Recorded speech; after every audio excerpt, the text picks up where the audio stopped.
Hello everybody and welcome. In this video I'm going to show you how to call Siri using your earbuds Philips Fidelio T1.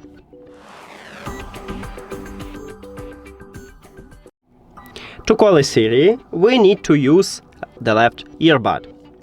And right here, as you can see, we have Philips. This one is touch area. This will now to enable to call a Siri, you need to press and hold at this touch area. So firstly, let me close it, and now press and hold.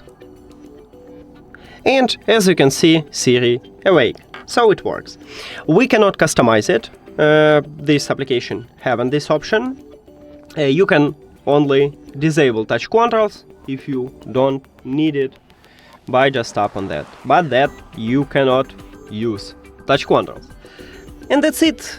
Thank you for watching this video. If you found it helpful, please consider subscribing to the channel and leave a like on the video. See you later!